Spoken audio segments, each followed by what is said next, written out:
This is the problem when I try to engage French tradesmen. What a mission. They turn up at 8 o'clock. Bonjour, we've got the smoke happening and the coffee. 12 o'clock comes. Au revoir. No, You only get half a day work out of Are you people. back at 2 o'clock? No, finito, monsieur. Hey, I'm Ange. And I'm Beck. And we are the Gold Diggers. Because we believe there's gold found in everyone. Everyone is unique, interesting and exciting with a great story to share. And we aim to find it. The question is, can we rise to the challenge and strike gold? Honey, you're my sugar. Well, that was a really interesting, impacting podcast, talking to Carl, who was working in the forensic crash unit with the police for many years. Yeah, and sharing some of his experiences has really caused PTSD over many, many years. And so I love what he talks about in this podcast about the keys to overcoming that and some of the signs to see that in himself. So it's a great one for men, or if you've gone through any trauma, stay with us because I'm sure you're going to get so much from this podcast. Honey, you're my sugar. So this is how it works. One of us knows our mystery guest and the other doesn't. And today, Beck is going to dig for the gold in our special guest, Carl Christiansen. I'm looking forward to this. Here's a few tips about Carl, right? So I'm going to have to read these out because he is the former head of the Sunshine Coast Police Forensic Crash Investigation Unit. Oh, wow, yes. There's going to be some great stories in this one. Yes. He also loves France, has visited many times and is a regular visitor of France, and now has a job very similar to us where he hears other people's life stories. So this is interesting. Wow. So I think Looking we should forward to welcome it. Carl. Woo.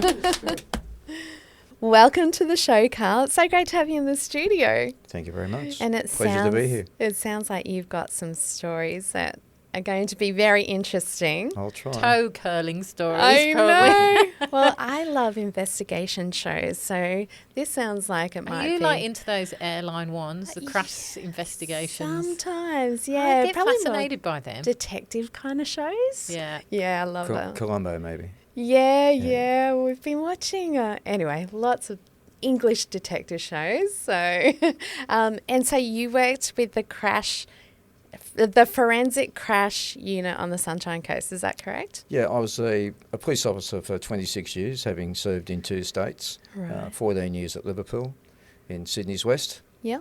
And then I was a private investigator for 9 years up here, Right. but just had a passion to rejoin the police and spent 12 years on the Sunshine Coast. The first 7 years was I started the police beat at Nambour. Yep. It's quite a difficult town, a lot of mentally challenged people there, drugs and so forth, and it was lacking police walking the street. So I chose a partner and did that for 7 years before going to the crash unit. Right. So you love to solve mysteries and problems. Where do you think this came from that got you into the police force? I've always had a passion. We grew up with a poor family, Yeah. and I couldn't finish school because of Dad was in a car accident, and I just went from there. And I had a mate who joined the police force, and I just had a passion to join the police and get out and help people Yeah. and solve crime, of course. Yeah. So your dad's car accident, did he survive that? or- He survived. Yeah. I actually drove across the accident. I was residing with my grandmother at the time, and I was a milkman with a horse and cart, Oh, wow. and come across the accident. But Dad was all but passed away. But Wow. Hold on, Yeah. a milkman with a horse and cart. I'm With a horse thinking and like cart. way back when. But this would have been in the that would have been in the 70s. Yep. yeah. Yeah. In a country town, was it? No, it was at Revesby in suburbia in Sydney, Wow. New South Wales. Wow. Horse and cart. My boss had 5 horses, so it was 5 gentlemen running the horses every day. Wow. Great big Clydesdales, just beautiful. Amazing. So, what a great gimmick. I wish they still Imagine did that. getting your milk delivered with a man in a horse and cart just rocking up at your front door. It'd be amazing. And the horse was magic. Like the horse watched you every day. He knew what houses you had to run through, and Wow. your level of fitness is astronomical because Yeah. you just don't stop for 4 or 5 hours running. So Wow. yeah, it was great. Amazing. So you started in the police force after that job? Yes, I went straight from the milk run to the police force Yep. and was stationed at Liverpool, Right. which, if you know Sydney's west, it's a very, very challenging area. And back then we had the Comancheros, the Banditos and the Rebels all within our district. So Wow, you would have had some really challenging cases to I've had a lot of challenging deal cases, with. yeah. Yeah, So wow. What do you think is your driving passion behind it? helping people, Yeah. yeah. I'm saddened by the way Australia is at the moment with the youth problem. I was recently asked to rejoin the police after 9 years out because they're so short of police. Yeah. And it was front line too, so Yeah. And what do you think the main problems are with the youth problem at the moment? I put it down to parenting. I believe parenting is like a building. If it's poor foundations, it falls over. And that's what's happening. Maybe because parents are working 2 jobs, there's no supervision on the children. Low income earners. And that's what pushed me more. The police beat at Nambour, a lot of homeless children, a lot of children from dysfunctional families. But from day one, I pulled them all together and said, the way I'm going to work, and Heather, my partner, is that you respect us and we'll respect you. And we built an amazing rapport with those kids. Some still cross the line, Yeah. and they knew they had to go in. But my wife's a naturopath and has a health food store at Nambour. So that was the one thing I asked them not to do, was to hassle her or steal from her shop. Because they would meet the other side of Carl. And they never did. So Are there any outstanding success stories that you're able to share with us? jumping ahead a bit, yes, once I went to the crash unit, I'd just been to a triple fatality, and police communications gave me a call and said there's a gentleman from South Australia wants to talk to you. And like when you're first back to the office from a fatality, there's so much to do. Anyway, I took the call and I recognised the name. And he was one of my kids growing up from Nambour. And he said, I said, what can I do for you? And he said, I just want to let you know I'm married with 2 children living in South Australia. I have a small business. And I just said to my wife, there's one guy in this world that made a difference to my life. And he said, mate, I want to say thanks. Wow. And that still Wow. touches my heart. Yeah. Wow, that's awesome. He's just a success story. Makes it worthwhile, doesn't Yeah, it? and then you see the sad ones too. I had another young girl who's from a dysfunctional family. Her brother was always in trouble, but she ran up to me one day and said, Carl, I've got a job. Gave me the high five, and she was due to start on the Monday. This was a Thursday. The next evening, we were asked to check in 3 bodies at the mortuary from a road fatality at Kawana, actually. And Nikita was one of them. Oh. And it just broke my heart to think, like, it's all in God's time, but she just got a chance in life and Yeah. it just never was able to go any further. Oh, that's tragic. Yeah. Do you think that moment where your father was involved in a traffic accident really triggered something for you that you wanted to investigate that? It was, because I spoke to the police, and not being a police officer, but just had that investigative mind, and they're saying, oh, this happened, that happened. And it just went through my mind to look in as to the causal factor of that accident. And yeah, it probably did. Yeah. And I So you just- looked into the circumstances around your dad's accident? Yeah, because they were saying, whether it was drugs, alcohol, because sadly Dad was an alcoholic. I don't drink myself. My 2 brothers were bikies and alcoholics. So it was quite a strange household, our place. Yeah. A police officer and 2 bikies. So what do you think it was about you that made you want to go the complete opposite way to your brothers? I put it all down to my grandmother. Being a shift worker, it was difficult at home with the bikes there all the time. So I resided with my grandmother for 9 years.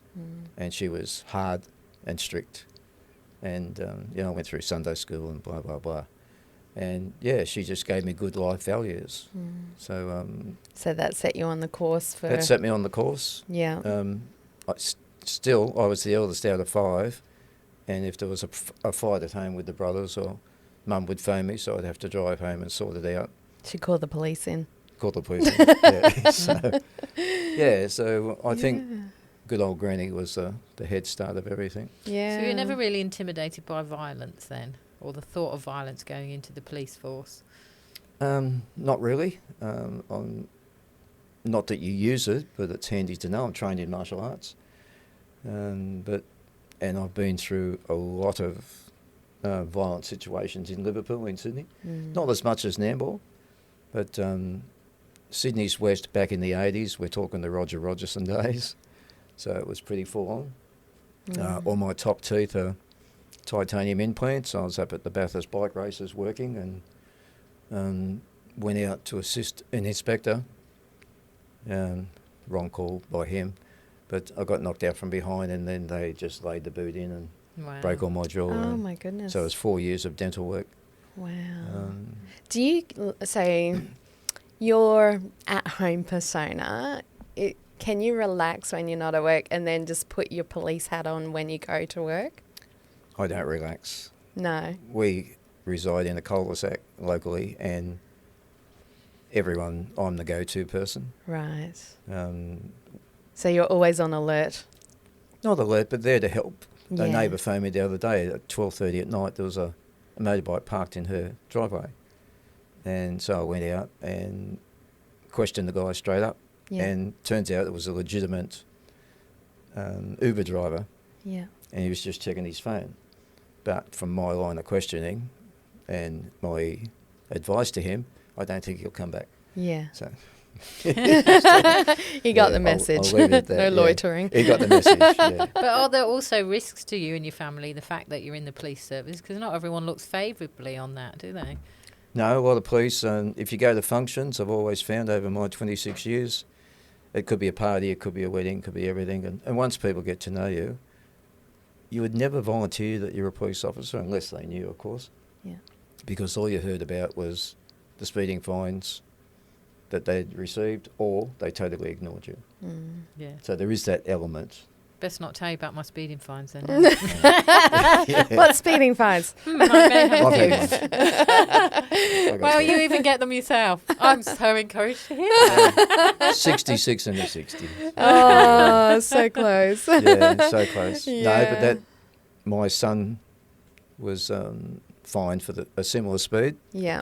and he phoned up and he said, I'm only 6 kilometres over, Dad. And I said, well, from my background as an investigator, that 6 kilometres can mean your braking distance Yeah. and the difference in injuring or killing a pedestrian. So Wow. he accepted that. So how many children do you have? Second marriage, but we've got 5 between us. We have 13 grandchildren under 8. Amazing. So 8 and 1. So our Very house can busy. be like a kindergarten, Ah. especially at Christmas. Do you keep them all in line? I do, Yes. yes. My Do they stepdaughter- dare step out of the line? My nickname in the world is Captain, and Yeah. all the kids call me Cappy. Do they salute? No, it's hard to explain. As I said, grandmother taught manners, Yes. and so forth. I still open doors for ladies and so forth. Yeah, good. But some of the parents, no names, not really into chastising or manners or anything. But when a child wants a drink, Cappy gets the right answer. Yes, So they know. it's either thank you, yes please, blah, blah, blah. Yeah. Yeah. But saying that, being a non-drinker, Yeah. when there's a family function on in the local park and all the parents are there, standing around the barbecue having a drink, guess who's in the park? Playing chasing, doing magic tricks and whatever. So Yeah. as soon as Jodie has, my wife, has Mondays off, so we babysit 4 of them. Yeah. And as soon as they arrive, Cappy, show me a magic trick. Cappy, do this. Cappy, can you come in the pool? Oh, that's Yeah, great. so it's beautiful. You've got a good balance. And they're all different ages and different personalities. Yeah. So That's great. Are you able to, I mean, Beck touched on this earlier, but are you able to switch off from your job? So I guess in crash forensics, you see some very disturbing sights. How you don't take that home with you and then you're able to just go and play with your grandkids. How does that mentally impact you? it's a good question because in the crash unit between the fire brigade and the paramedics, we developed a program called the RAP program. So every year here on the coast, around schoolies time, we'd go there, most schools in the year 12s, and the fire brigade would simulate a person trapped in the car, supplied by Mike Clayton from Clayton's Towing. And that's what they did. Then we go and watch a video of 4 young boys, a real video, being killed in a car accident at Warwick, out near Toowoomba. And one of the fire brigade officers knew 2 of the kids. And then Sally, the paramedic, would come on and she would say, well, you're trapped in the car, this is what I do. And she'd have the cervical collar, the drips and everything like that. But while Sally was lecturing, my eyes would wander and choose a victim, so to speak, that didn't want to be there. So he would come out and be a patient, and Sally'd get the big, because all the kids are filming and phoning. Yeah. Sally'd get the big needles out and everything like that. But then I'd come on and explain to the kids what's going to happen if you make the one wrong choice in life, whether it's drink driving,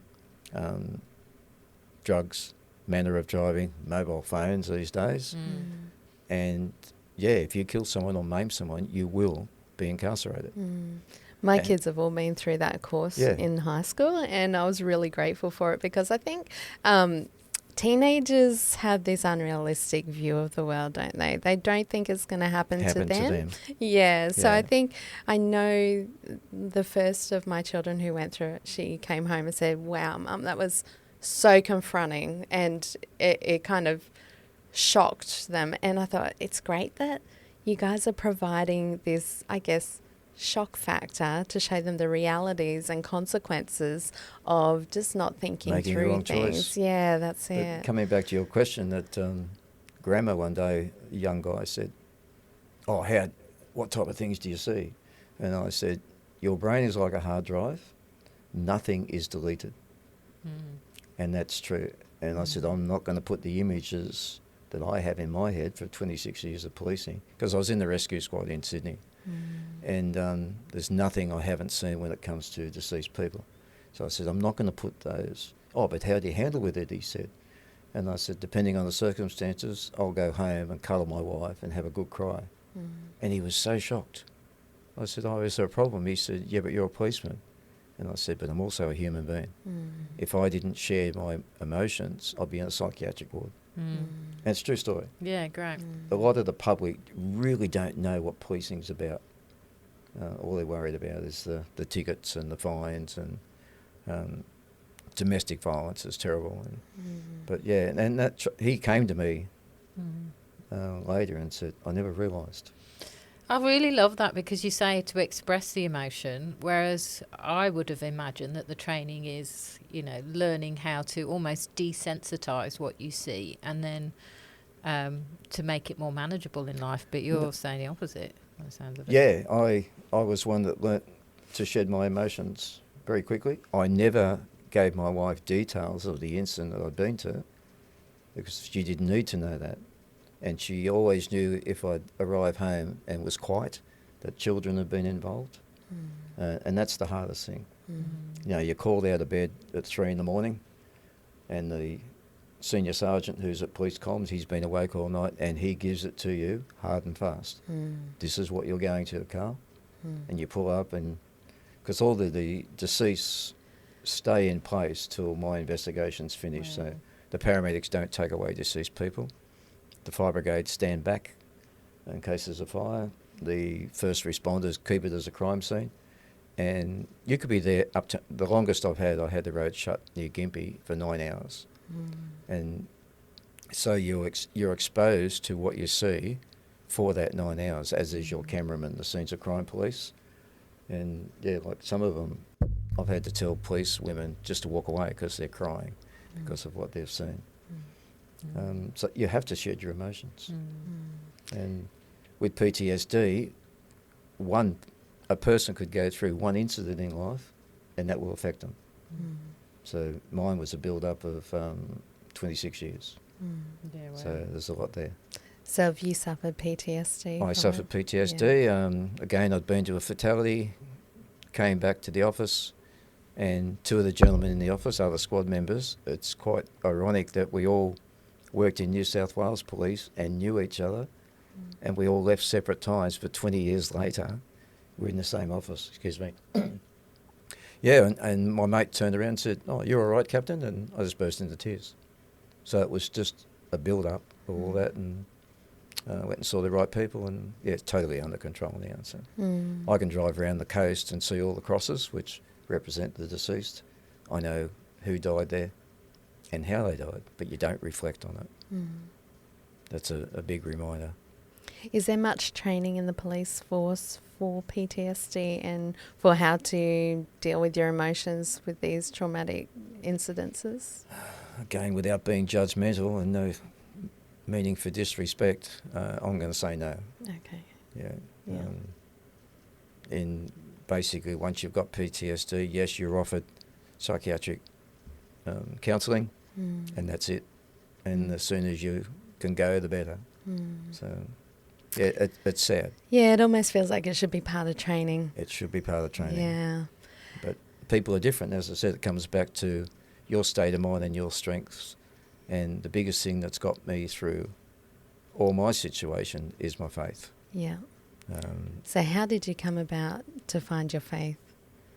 Went to Sunday school, as I said, with grandmother, and then sort of drifted away, of course, through the teenage years. I played First Division soccer in Sydney. But we moved up here with the family, and my daughter started going with her grandmother to Maroochydore Baptist. And she just said, "I want you to come, Dad." And just went along, and service after service. And Barry Brown, a lovely pastor, God bless him, rest in peace, he made a calling, and I don't remember walking down the front. Yeah, right. I really don't. Yeah. And I could share a million stories how God's worked in my life. Yeah. The biggest one I feel is a life-threatening situation where back in Liverpool, I was training a young officer, and we observed a burning car with two gentlemen walking away from it. So we stopped them, we questioned them. I knew they were telling untruths because local knowledge is a big plus in an area. They'd said they'd been to a nightclub and they hadn't. And my partner had cleared the bag, or which I thought, but then one of them requested a cigarette. He went down, removed a firearm from the bag, pointed it straight at my head, and pulled the trigger, and it misfired. Wow. So then the fire brigade went past to the burning car, called us back, and there was a deceased in the boot. Oh. So that was the closest thing the Lord saved me from. Wow. Wow. Yeah. And it was sad because the young fella who was with me, he couldn't handle it. He was going to be a great police officer, and he left the service. Yeah. Yeah. Wow. So you walked away from that just amazed that gun didn't go off. Yeah, it's funny that you say that because I've never suffered reoccurring nightmares or PTSD. That's not part of it. I was just angry with him that he did it. Yeah. Like, Yeah. And rather than discharge my firearm and take his life, which I was justified in doing, my martial arts training was able to diffuse it a lot quicker. Wow. So It's amazing. It's amazing that you continued in the police force. Absolutely. Even after that. well, that was early in my career. Yeah. I would imagine everyone in the police force, or particularly like when they're in crime scene investigations, that PTSD is a very high risk for them. And without that help, that's potentially where their career will end up. Is that the case? Absolutely. And I've had a few mates who have taken their own life because of suicide, because of PTSD. Yeah. Yeah, it's really sad.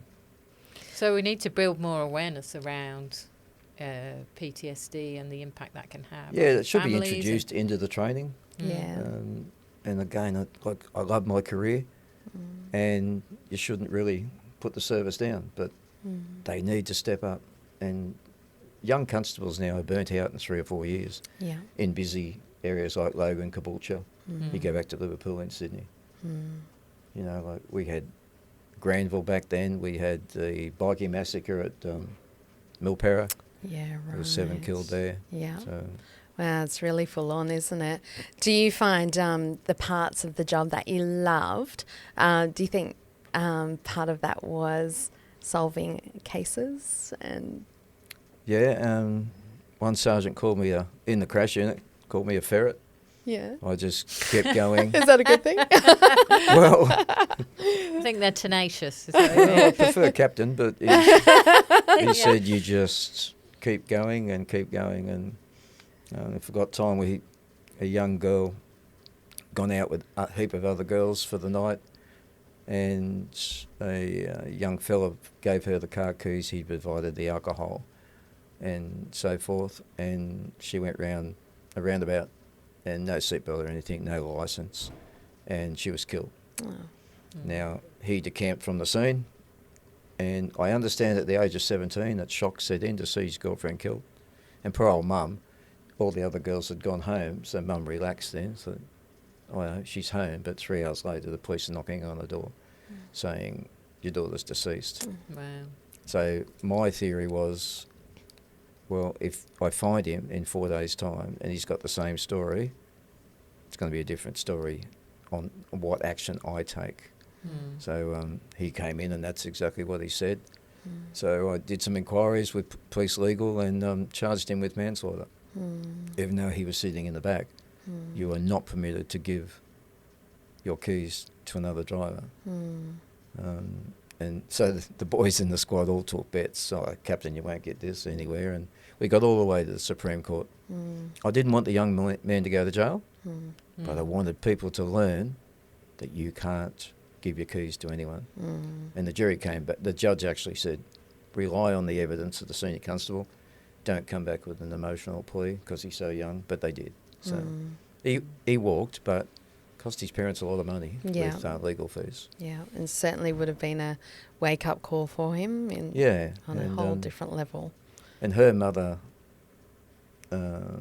asked me to speak at the funeral. Yeah, and there was 600 kids there. Wow.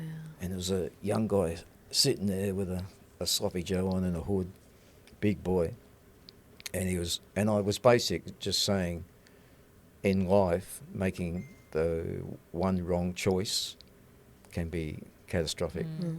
Very true. I said a little bit more and everything, and there was no reaction from this kid. And at the end of it, he just walked up, never said a word, just shook my hand and nodded. Wow. So the message got through to him. And that's like with the RAP program. If we got through to one child and saved their life, we've done our job. Yeah. We'd like to save them all. I think it's getting through to a lot more than just one. I think it's a very effective program. Yeah, and I tried to introduce, I believe strongly that all young ones learning to drive, it should be a prerequisite they do a defensive driving course. Yeah, I agree. Okay, in Europe, you have to do a defensive driving course. And I say to the kids in the program, you want the best Christmas present ever, might cost you $800, but you go to Mount Cotton or Gympie and you do a defensive driving course. It may never be used, but one day it may save your life. Sounds like a very good idea. Yeah. So one of the other points that Angela gave me is that you like travelling to France. I love France. Oh, tell me about that. 22 years ago, my in-laws and 2 other couples, just touring France, no French connection whatsoever, purchased a home 6 hours south of Paris, an hour and a half south of Bordeaux, very big city. And over the years we renovated it, so every year we would travel. Sleep's 12. Our backyard was the Dordogne River, so just stunning. And we loved the lifestyle. Between 12 and 2 every day, whole place shuts down. Wow, nice. The French have their main meal Yeah. at lunchtime, and then at 5 o'clock, out comes the wine and the aperitifs. And there's a lot of English in the south of France, so we've got a great group of friends, French and English. And my wife's just most relaxed. It's a long way to go. So you must love it to keep going That's back. why we go for 6 Sounds weeks pretty at a good. time. Yeah, 6 weeks at a time. Yeah, that sounds But amazing. the food, the gendarme, there's very little crime in the south of France. Yeah. Like an Intermarché is equivalent to Coles or Woolies, and you'll have 5 rows of alcohol. Right. But there's not one young person in there trying to steal it. Yeah, right. Could you imagine that being local? Is that because here? it's just so common over there? It's just part of their culture? No, I think they've just got a good justice system. I am frustrated by our justice system. Right. You know, like up here there's something like no offence recorded, and I just don't get that. Is it because they're harder in the justice system? I don't think they like incarcerating them because there's no room in the jails. Here, you mean? Here. Yeah. But over there, a penalty's a penalty. Very similar to Singapore. Yeah. You can walk the streets at 3 o'clock in the morning in Singapore. Nothing will happen. Right. And if it does, it's normally a tourist that commits the offence. Right. But yeah, the John Darn, I've got a lot of time for them. I tried at one stage to see if there was an interchange program that sent a Frenchman out here and I'd go and work in the... Can you Sounds speak like a good French? thing. I get by. My wife Yeah. and mother-in-law do. Yeah. But a hobby I have is I swap police patches, shoulder patches all over the world. Yeah. And I've left my wife in some very precarious positions whilst I've sought after a patch. Yeah. Yeah. And once they know you've been a police officer, or I was at the time serving, you're just welcome with open arms. Yeah, right. It's incredible. Yeah. But my in-laws are in their 80s now and they sold it on us last year, the house. Yeah. But we just purchased a little house 2 doors down. And Nice. last August I spent 4.5 weeks starting the renovation. Yeah. And I'll go back this year. And that'll be our little holiday place. Sounds perfect. So Australians can only be in the country for 3 months and then you've got to be out for 3 months. Right, yeah. but I think we should bring some of those things over here, like let's shut down at 12 o'clock till 2 and... No one would ever go back to work again. this is the problem. When I try to engage French tradesmen, what a mission. They turn up at 8 o'clock. Bonjour. They've got the smoke happening and the coffee. They have a look around. Another smoke, another coffee. 12 o'clock comes. Au revoir. No, You don't only come get back. half a day work out of Are people. you back at 2 o'clock? No, finito, monsieur. Oh, okay. So I got recommended a very good English builder who lives there and speaks good French. Yeah. Yeah. So he's doing the basic stuff while I'm here. Yeah, good. But it's good. Yeah, Well, they certainly know their wine and cheese, don't they? unbelievable. Oh. And their French bread. Oh, the baguette. I'm putting it on my list to visit. Yeah. You have to do Sounds it because amazing. the The first food's amazing. the first job in Yeah. the morning is to go to the patisserie Yeah. and get the baguette. Ah, Mm. Yeah. sounds perfect. And I was pleased that I was doing 9-hour days for 4 weeks of solid physical work doing this renovation Yeah. because I had to burn off the cheese, the butter, and Yeah. the, The and the croque baguette. monsieurs. Yeah. That's why they have bicycles. And you have to ride yeah, everywhere. bikes, yeah. Life is simple. Yeah. You Do they don't- like Australians? I've Absolutely. Heard, oh, they do good. But I think with the French, like people go, oh, they're arrogant, but they're not. If you Yeah. walk They, in, they only are towards the British. They don't like the British. Or Is that or what it Americans. is? Americans, yeah. really. Oh, But- but they're not like that towards Australians. Well, some Australians can be arrogant, Yeah, true. but if you walk into a cafe and say bonjour, un café au lait, they know you're trying, Yeah. and s'il vous plaît, merci beaucoup, and they really accept you. Oh, nice. Yeah, we've got a guy cafe we've been going to for about 8 years. He's had it, and as soon as I get back there, big hug, like Oh, He's that's just awesome. great. I know basic French because in Yeah. England you grow up learning French. But Let's hear it, Ange. the beauty of it is that every village on different days around you has fresh food markets. Wow. So the fruit and the vegetables are straight from the farm. Wow. Yeah. And the oysters, the quail, the frog's legs, Sounds everything's so... perfect. So the markets, that's the thing of the week. Everyone goes to multiple Yeah. markets. Sounds so- like it really balances out well from your line of work in Australia, and then you can just go and That's be your French outlet. for a little while. Yeah, Yeah, exactly. that So sounds great. And what are you doing for work now? I drive private airport transfers. Yeah. So that involves my boss and the admin take bookings. Yeah. So when people land in Brisbane, domestic or international, we greet them. We transfer them to anywhere they want to go, actually. Yeah. A large percentage of it is Noosa in the holiday period. Yeah. That can be a nightmare, but yeah, we've been to Rainbow Beach, Jinkan Bay. So you probably meet people from all over the world, do you?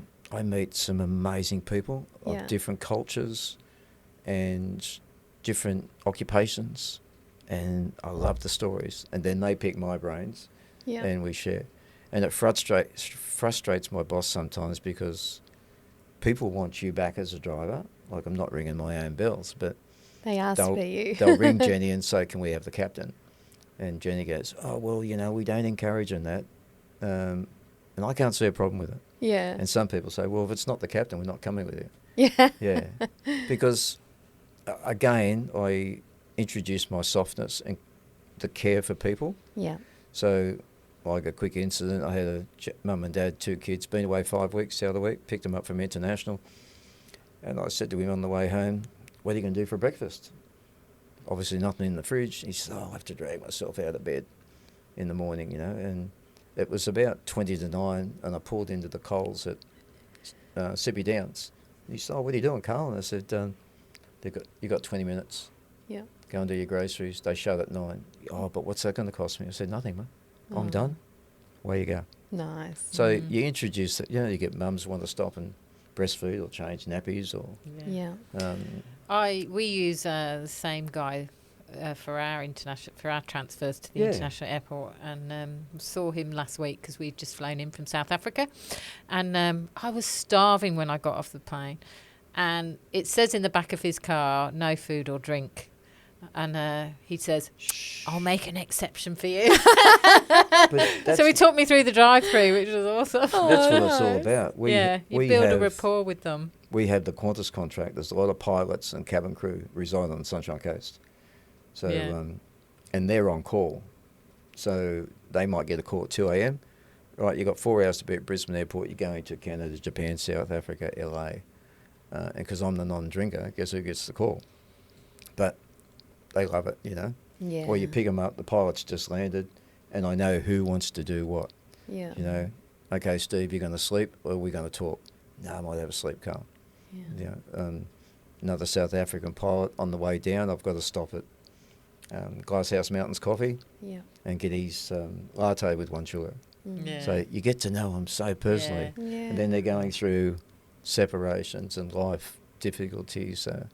It's great. What a position to be in, though, just to be able to be that person that they know is consistent. Some drivers don't. You probably appreciate that, but I just can't help myself. I was in Walworth the other day, and the company that we use, there was a woman that took us to the airport one time. And I was just in Walworth in Sippy Downs, and she comes up to me, hi, I like this, and because we'd had this conversation, and I learnt all about her life and everything, and vice versa. And so now, out of context, I was kind of like trying to place her, and then we got it. And it was just really nice, the fact in our local community there she family. was. Yeah. You probably recognised her when you looked at her side on from the back, because that's the driver's view that you get. But we have to talk about those car conversations with our kids. It's the same kind of scenario, isn't it? Because you've got nowhere else to go, so you sit and you have a conversation, and you get to know people on a deeper level, and keeping that continuity of person. It's so true. The best conversations are had in a car, aren't it's they? True. Yeah. As of yesterday, a lady, I took her down last week. She's, I can't give names, of course, but she's a doctor who travels the world to third world countries. Yeah. And is a surgeon and fixing children with cleft palates. And I thought, what an amazing girl. Amazing. Yeah. Yeah, and she asked for me to pick her up yesterday, which I did, and she went through what surgery she'd just been through and what she'd been through. And people I have an idea for you. You need to run a podcast called Car Conversations. Yeah. Comedians in cars with coffee. Yeah.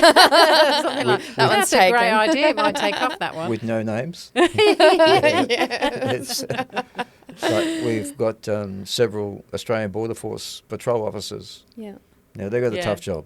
Yeah. You know, they go to work, they've got to be armed up. Their ships are like battleships, and they do a month on, month off. They're such interesting people. Yeah. Yeah, they really are. And you'd see such a vast variety. it's incredible. Different walks occupations of life. I've never heard of sometimes. Wow. Like there's a company we transport many of their staff called CV Global, and it's a Christian base. Angie's dad That's owns my that. dad's charity. Is it? Yeah. From England? Yeah. You're kidding me. I was just going to What are we going to say? Maybe he's Well- just going to alter what he's going to say now. No, Say how just- great this man Bob is. But that man's generosity Yeah. just blows me away. Yeah. So So that's my dad, yeah. that's incredible. Isn't that a small world? Yeah. That's what we're talking But I about. concur. Yeah. Do you He's know a very any of the generous man. directors? Yes, yeah, quite a lot of them. Nathan Ben, Spicer? Nathan Spicer, yeah. Nathan lives 100 metres from me. I just mowed his lawn this morning. Yes. And his beautiful wife, Beck, Beck, yeah. Yeah. who's the music Hey, person Beck. at At their Calgary. church, yeah, yeah. Yes, Oh, what we a all small know them. world. Well, we're kind of related.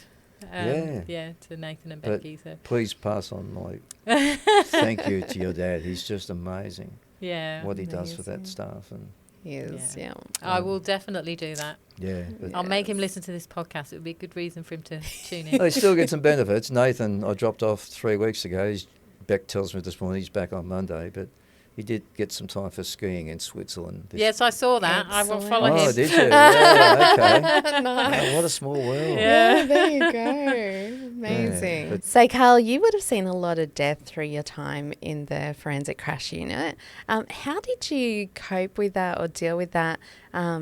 Being a Christian, how did you see that as, I guess, differently perhaps through the eyes of a Christian? It's a very good question, and I actually, in my early days, actually spoke with my pastor about it, wondering why, if you go to 3 or 4 children killed in their parents, and you just question God as to why.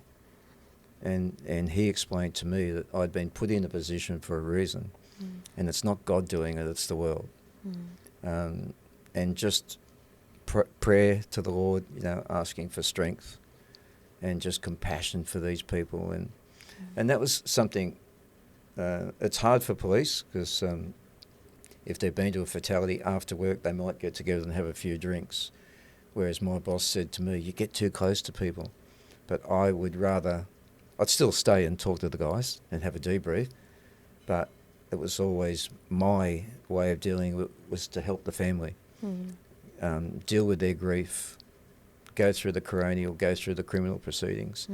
And that's how I deal. And I've met some amazing friends, and still to this day, parents that have lost children and vice versa. And one of the most difficult thing police can ever do, like, as I said, I've had a gun to my head, stabbed with a needle, my teeth, and so forth, but is to knock on someone's door at 3 a.m. and say, and I would never use the terminology fatally injured, because the shock, they focus on the word injured, and then asked you how it is, or I just found the word dead was too morbid, so I would just say passed away. But then stay with them, make them a cup of tea, ring relatives, and God's put me there to work with people. Yeah. And my boss says, you spend too long there, but bad luck. These people have just been given this news. Yeah.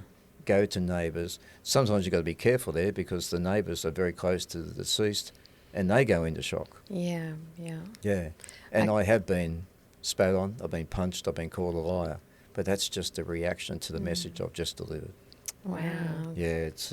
Because the process would be very lonely unless you had someone like you who hung around and stepped it through with them. Most police are pretty good, but because it's such a busy occupation now, the hierarchy wants you to move on to another job, but I just can't do it.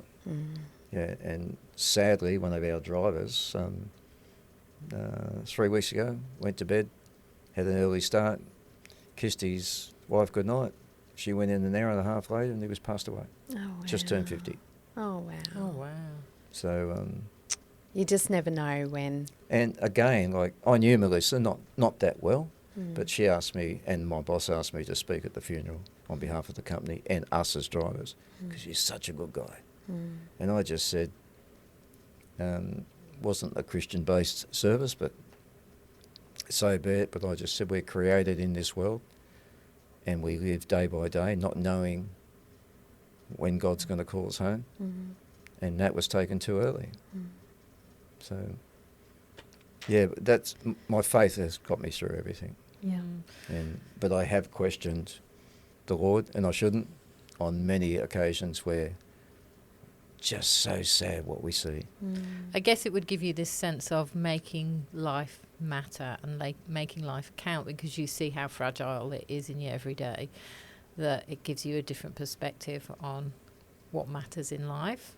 It does, and again, you come back to choices. You know, I can go to my local cafe and morning captain, and I just love being a people person. Yeah. And I mow my elderly neighbours' lawns, and as I said, I'm the go-to person in the street. Yeah. We get together every Sunday afternoon at 5 o'clock. Whole street gets together. We have a 3-course meal, and they have their drinks and their wine. I get the fire going in the winter. What street do you live on? We sit there for 3 hours. A couple of the boys who are English get into trouble off their wives. It gets a bit risque at times, but every Sunday we all get together. What a great thing. Wow. Like, That's you're really coming amazing. together as a community. I love Bring that. a little bit of France back to Australia. So we're on Messenger with a group name, and they'll just say, and we have a different country theme every week. Yeah. So it could be Mexican, English, New Zealand, Australian. That's great. So they just send me a message. What's the theme this week, Captain? And away we go. So That's great. That's wonderful. it's awesome. Now, before we move to the gold, I just want to touch on something you mentioned earlier, which was you talked about that you'd had PTSD, but you're all good now. I think this is a really important topic to kind of talk about, because I know a lot of people suffer with PTSD or perhaps don't even know that they are. What are some of the keys that made you recognise that you had it, and some of the keys to get out of that, to get into a more stable place? The signs vary. Mine was just that I became emotional, which was an unusual thing for me, and my mate recognised it. And obviously going to the specialist, he identified it. But I think the biggest thing, particularly with men, there's that man syndrome where they don't like to shed emotions. Yeah. And I learnt in an early stage you have to, but because I'd been exposed to so much over 26 years, it's got to build up. That cup's got to fall over or overflow, so to speak. And the way to deal with it is shed your emotions and seek help. Yeah. And again, my attitude now is to have a positive outlook on life. Like, I'm so busy with my maintenance business and everything, but I keep busy. So you feel in like sharing some of the scenes that you've witnessed, it actually would take away some of those recurring in your mind or dreaming about them. It actually has helped with that. Absolutely. Mine, and in the initial stages, I got to the point of being suicidal. Yeah. But I stuck with my prayer, I stuck with my faith, and God made me realise that you still have a wife, you still have children, and that He still has a lot more for me to do, and that's what keeps me going. And Beautiful. it's a real hard thing that the men just don't share, but they need to, and the women too, because they all go through it. And it's hard for women in different areas being a police officer, because years ago when I joined, the best of the best criminals would never assault a policewoman because there was that gender difference. But now it's the uniform. They don't care what's in it. Yeah. So it's the uniform they're assaulting. Yeah. But share your emotions. Yeah. Get help. Great. It's a great message. It is, yeah. So time for gold, Beck. Yes, there is a lot of gold there, Carl. There really is. And I see it like as a child, like your life's been put on a course. It's been directed by God, even being in the care of your grandmother and taking a different road to your brothers. You've seen such a broad spectrum of people from every different walk of life, or most different walks of life. Very much so. And just so contrasting. Like, you've seen the best, you've seen the worst, you've seen violence, you've seen everything. And to a point where it has driven you to, like you just said, to suicidal Tendencies, thoughts. Yeah.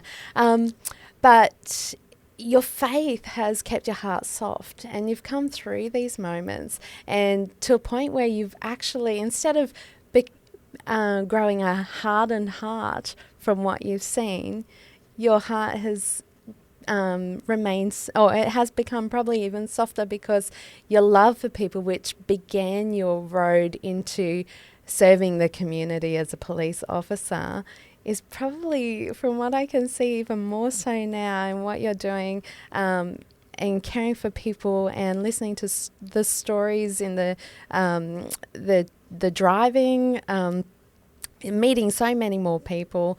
You've seen the worst from policing. Now you're seeing some of the best as you're driving them to the airport. And then also seeing the beauty of places like France and bringing that into your world as well. And I feel like you've just had this beautiful spectrum of life, sometimes not so beautiful, but it hasn't hardened you. I think you've just grown in love more for people as you've gotten older. Absolutely. Beautiful. Yeah, and I would attribute that to your faith, most definitely. My biggest mission is to win souls to Christ. Yeah. And at times, like in my occupation, you're not supposed to talk about the three things, but politics, sex or religion. But if someone opens the door, then I'll try and plant a seed. Yeah. Yeah. Well, it sounds like you're getting many opportunities to do I that. hope so. Sounds very successful. So thank you so much, Carl, for being with us. We appreciate you pleasure. sharing I've never your done story. this before. May there be many more. Well, you did a fantastic job as well. Thank you. Yes, thanks for being on the show. He's your dad. So that's it for today's podcast. You'll find us on all the major podcast platforms. The podcasts come out every Wednesday. We'd love to hear from you on our socials, the Gold Diggers Podcast. Tell us about your story so we can find the gold in you. Easy as pie, lemon, apple or cherry. Loving you is so very sweet, sweet, sweet. How can it be such a piece of cake? And your smile is the icing. Loving you is a poem. Honey, you're my sugar.